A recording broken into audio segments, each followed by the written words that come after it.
Hey, what's up guys, it's Nick back again with a quick iOS update tip that could totally save your day. But today we are talking about downgrade. I've gotten a few comments asking how to get back to iOS 18 for a more stable experience. So yeah, while I do love the overall redesign, like I said, the first beta is usually buggy and some features just don't feel quite right yet. Totally get why some of you prefer the previous version. So in this video, I'll walk you through step by step how to roll back. Just promise me watch the whole thing so you don't miss anything, alright? Okay, so the downgrade is pretty easy. On some level, you just need to turn off Find My, backup your data, then downgrade the iOS 26 and restore your data. But each step has some key points to watch out for. I'll explain them one by one as we go through the process. So first, go to your account in settings and go to Find My, then turn it off. You need to do this to prevent getting stuck during the whole process and the activation lock after the downgrade. Then, after that, back up your data. Please note that downgrading itself will erase your phone, so it's best to a full backup first. If you have enough iCloud storage, you can back it up there, or at least make sure the important stuff is fully backed up. But if you don't have that much iCloud space, which I personally don't either, so I use Finder here to back up all data. You can still use iTunes or Apple device app on Windows, the operation is the same. Super simple.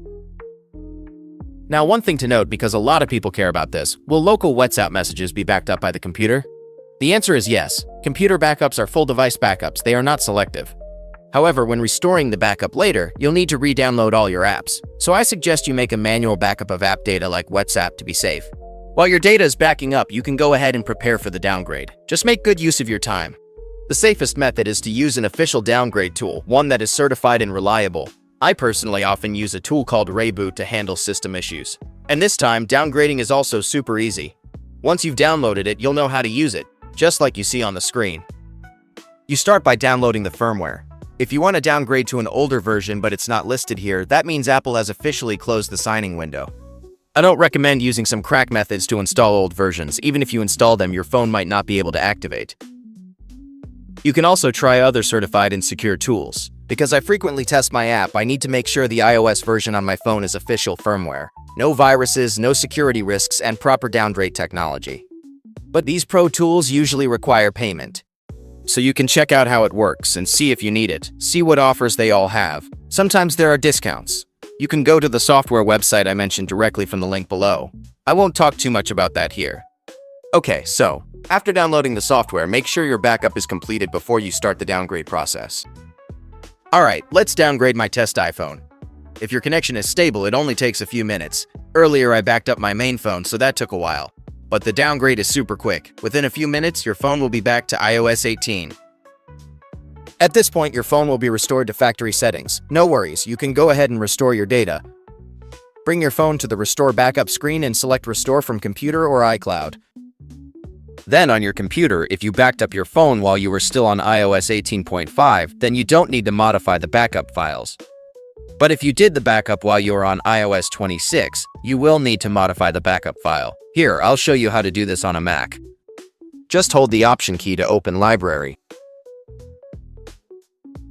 Then go to Application Support, MobileSync, Backup, and choose the newest folder.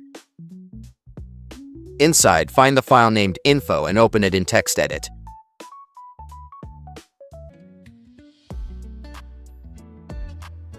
Now press Command plus F to search for Product and change the number 26 below it to 18.5.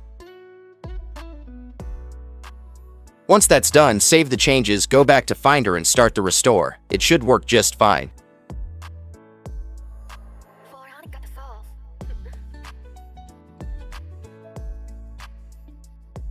Now your phone should be back with iOS 18 without losing any data. You can go check your photo and stuff.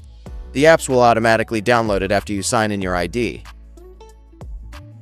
Okay, just like I mentioned earlier, if you want a free method, you can use an ipsw file to do the downgrade. But I personally can't vouch for the safety of that method. You can just visit the ips.me website to download the files you want for your iPhone. After this, return to Finder or iTunes, then hold the Options key for Mac, Shift key for iTunes, then click on Restore iPhone and select the ipsw file you downloaded. Confirm the restoration, and your iPhone will downgrade to the version you selected. And that's it! Hope everything goes smoothly with your downgrade process and you successfully get your phone back to iOS 18. If you have any questions, please leave a comment below. If this helped, like and subscribe for more insightful tips, or check out my other videos. See you next time.